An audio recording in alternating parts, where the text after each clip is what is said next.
തിരുവനന്തപുരം സ്വദേശികളായ അഞ്ചംഗ കുടുംബത്തെ എറണാകുളം വടുതലയിൽ വാടക വീട്ടിൽ മരിച്ച നിലയിൽ കണ്ടെത്തിയ കേസിൽ വിഷം വാങ്ങിയത് ഓൺലൈനിലൂടെയാണെന്ന് സൂചന.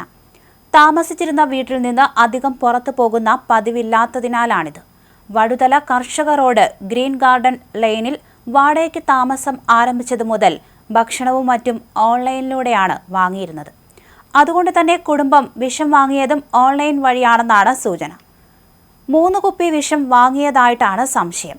ഇതിൽ 2 എണ്ണമാണ് ഉപയോഗിച്ചത്. തുറക്കാത്ത കുപ്പിയും 3 ഒഴിഞ്ഞ ജ്യൂസ് ബോട്ടിലുകളും കണ്ടെടുത്തിരുന്നു. കുറച്ചുനാൾ മുൻപ് ഇവർ തിരുവനന്തപുരത്ത് വാടകയ്ക്ക് നൽകിയ വീട്ടിൽ പോയിരുന്നതായി വിവരം ലഭിച്ചിട്ടുണ്ട്. തിരുവനന്തപുരം വിളപ്പിൻശാല കാരോട് കനകവിഹാറിൽ എസ് അശ്വതി നായർ 37 വയസ്സ്, അമ്മ ശ്രീകുമാരി 59 വയസ്സ്, അശ്വതിയുടെ മക്കളായ കീർത്തിവൻ 14 വയസ്സ്, കാർണിവൻ 4, അക്ഷിത 2 എന്നിവരാണ് മരിച്ചത്. അശ്വതിയും അമ്മയും കുട്ടികൾക്ക് വിഷം കലർത്തിയ ജ്യൂസ് നൽകി കൊലപ്പെടുത്തിയ ശേഷം തൂങ്ങി മരിക്കുകയായിരുന്നു. മൃതദേഹങ്ങൾക്ക് 2 ദിവസത്തെ പഴക്കമുണ്ടായിരുന്നു. എറണാകുളം ഗവൺമെന്റ് മെഡിക്കൽ കോളേജ് ആശുപത്രിയിൽ പോസ്റ്റ്മോർട്ടം നടത്തിയതിനു ശേഷം മൃതദേഹങ്ങൾ ബന്ധുക്കൾ ഏറ്റുവാങ്ങി. തിരുവനന്തപുരത്തേക്ക് കൊണ്ടുപോകാനുള്ള ബുദ്ധിമുട്ടും സാമ്പത്തിക പ്രതിസന്ധിയും അറിയിച്ചതോടെ പച്ചാളം ശ്മശാനത്തിൽ സംസ്കരിക്കാനുള്ള സംവിധാനം ഒരുക്കുകയായിരുന്നു. തുടർന്ന് 5 മൃതദേഹങ്ങളും ഞായറാഴ്ച വൈകിട്ട് 6:30 പച്ചാളം ശ്മശാനത്തിൽ സംസ്കരിച്ചു. ബൗദ്ധിക വെല്ലുവിളി നേരിടുന്ന മൂത്ത മകൻ കാർണിവന്റെ ചികിത്സയ്ക്കായി കൊച്ചിയിൽ എത്തിയെന്നാണ് അയൽവാസികളോടും വീട്ടുടമയോടും ഇവർ പറഞ്ഞിരുന്നത്.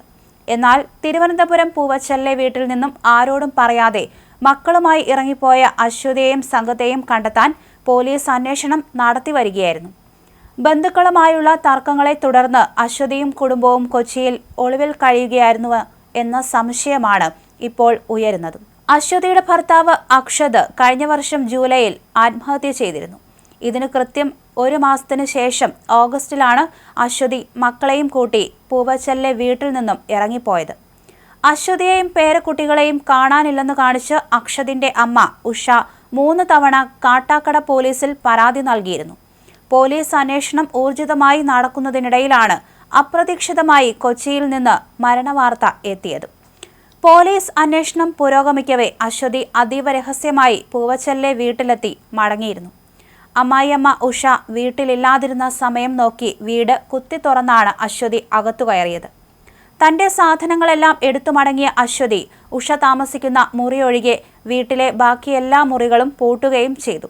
പോലീസിനെ പോലും വെട്ടിച്ചു നടത്തിയ ഈ സന്ദർശനം അശ്വതി മറ്റാരൊക്കെയോ ഭയപ്പെട്ടിരുന്നോ എന്ന സംശയം ജനിപ്പിക്കുന്നുണ്ട്. കൊച്ചിയിലെത്തിയ ശേഷം മൂത്ത മകൻ കാർണിവനെ സ്കൂളിൽ ചേർത്തിരുന്നില്ല. തിരുവനന്തപുരം ചാരുപ്പാറ വിശ്വദീപ്തി സ്കൂളിലെ വിദ്യാർത്ഥിയായിരുന്ന കാർണിവന് ചികിത്സ നൽകുന്നുണ്ടെന്നും ഇവർ അവകാശപ്പെട്ടിരുന്നു. എന്നാൽ വടുതലയിലെ വീട്ടിൽ ഇവർ ആരുമായും അധികം സമ്പർക്കം പുലർത്തിയിരുന്നില്ല. അയൽവാസികൾക്കും വീട്ടുടമയ്ക്കും ഇവരെക്കുറിച്ച് കൃത്യമായ വിവരങ്ങൾ ഉണ്ടായിരുന്നില്ല എന്നത് ഇവർ ബോധപൂർവം ഒറ്റപ്പെട്ടു കഴിയാൻ ശ്രമിച്ചിരുന്നു എന്നതിലേക്കാണ് വിരൽ ചൂണ്ടുന്നത്. വിളപ്പിൻശാലയിലുള്ള അശ്വതിയുടെ സ്വന്തം വീട് കഴിഞ്ഞ വർഷം ഫെബ്രുവരി മുതൽ വാടകയ്ക്ക് നൽകിയിരിക്കുകയാണ്. UPI വഴിയാണ് വാടക വാങ്ങിയിരുന്നത്. ഇടയ്ക്ക് ഫോണിൽ വിളിക്കാറുണ്ടായിരുന്നുവെങ്കിലും അശ്വതി അടുത്ത കാലത്തായി ആരെയും വിളിക്കാറില്ലായിരുന്നു. സ്വത്ത് തർക്കങ്ങളും ഭർത്താവിന്റെ മരണത്തെ തുടർന്നുണ്ടായ മാനസിക സംഘർഷങ്ങളുമാണ് അശ്വതിയെയും മാതാവ് ശ്രീകുമാരിയെയും ഇത്തരമൊരു കടും കൈക്ക് പ്രേരിപ്പിച്ചതെന്നാണ് പ്രാഥമികമായ നിഗമനം.